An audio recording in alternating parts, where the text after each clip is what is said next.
Well, many people know all too well how difficult it is to care for a loved one suffering from Alzheimer's. A Queens man whose parents have been diagnosed with the memory loss disease is trying to make life a little easier. At night, Dave Roth can be found on Broadway working as a professional percussionist.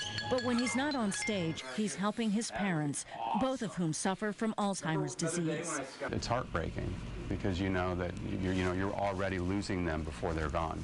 According to the Alzheimer's Association, 5.5 million people in the United States are currently suffering with the debilitating disease. But if nothing is done, we're expecting in New York City alone that 1 out of every 5 people in New York in less than 40 years will either have Alzheimer's or be taking care of someone who does.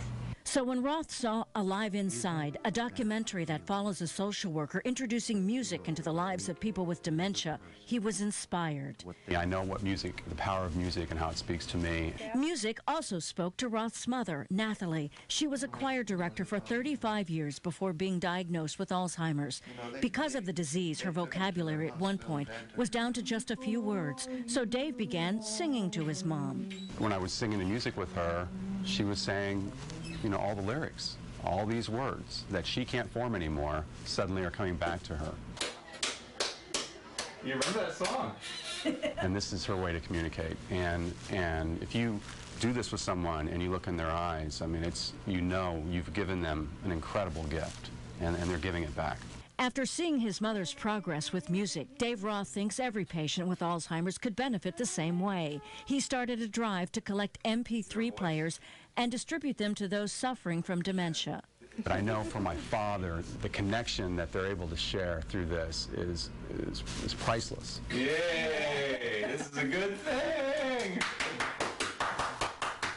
Nice. The drive runs through August 19th. There are several drop-off locations. If you'd like to donate, just go to cbsnewyork.com and look for more information. That's nice. That's really nice. Well, it's almost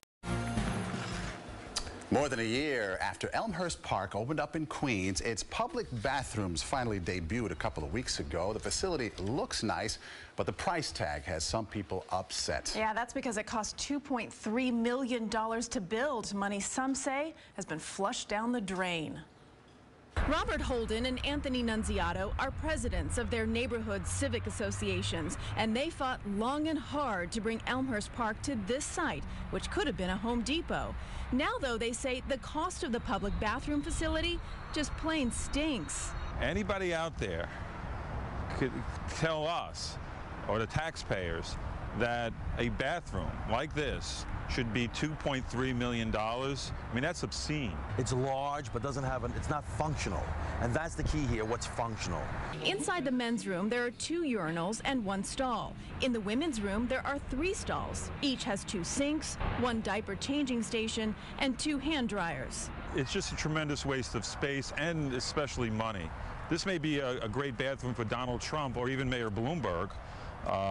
But certainly the taxpayers of the city of New York don't need this. A Parks Department spokesperson said the cost of this building per square foot is similar to other new comfort stations. Public buildings are exposed to more intense use than typical private buildings, so to extend the life of the building and to reduce maintenance costs, the city uses more durable materials. I think it's worth having a beautiful structure that families and children can appreciate. Well, you can put tremendous house with this kind of money, I think that's a lot of money for a bathroom. I don't know why it was so high. But we have it, it's here, and I'm sure everybody will take advantage of it. So what can we do? It's already spent. Money, some say, was flushed down the toilet. Well, the Parks Department spokesperson also said that the project was publicly bid, and the winning bidder was the second lowest of 14 received. In addition, the number of toilets and sinks of this restroom is the same as the city would typically have at a park that size. Absolutely incredible. Really Afraid to go in there, right? No one touch anything. It's clean now. That's right. For Elise and the entire CBS team. He's been unemployed, knows how hard it is to make ends meet. Desperate for work, hundreds, possibly thousands of New Yorkers turned to a company promising them jobs. Instead, they got robbed. You know that the tenant is a scam, you know. She's angry and upset about a job placement company called United Care Services. It promises to find people work, but for a fee. I paid them $199. I was promised a job with benefits and everything. Positions in housekeeping, maintenance, clerical, nursing. I've been out of work for like a year now, okay? I heard of these people. I thought they was legit. Unfortunately, it's not so. I want my money back.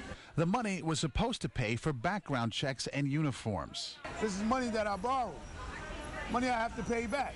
These job seekers say they answered ads in the newspaper or on Craigslist. When they found out United Care Services was a hoax, they came back to collect their money only to find the company was gone. The building manager, who did not give his name, said the company was here for less than a year. As of last Friday, it was still a tenant. I wasn't here over the weekend, and I just came back today, and they were gone. The workers may be gone, but they left behind dozens of receipt books, which could prove they cheated thousands of people. Go to the 13th precinct. We're trying to compile a list of everybody. Everyone here said they won't back down until they're reimbursed. I just want my money back, and I would like these people to be caught and prosecuted.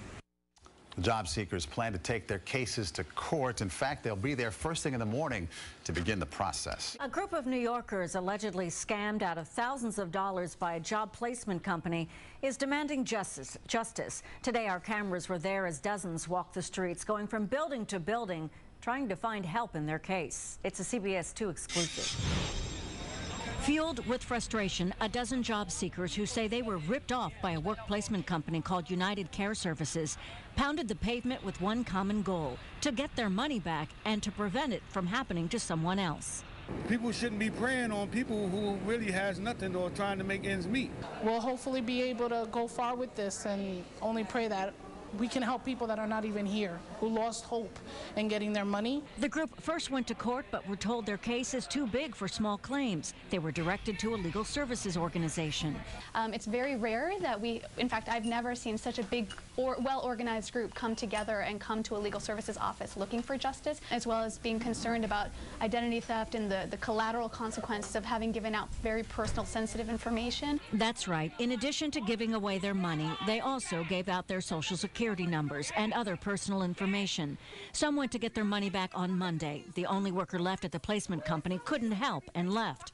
The company then abandoned its offices. People's personal information was found just thrown about. Knowing they weren't the only ones, the job seekers found strength in numbers. Sometimes it takes something this harsh to bring a bunch of strangers together. Together, they also went to the Attorney General's office to open an investigation.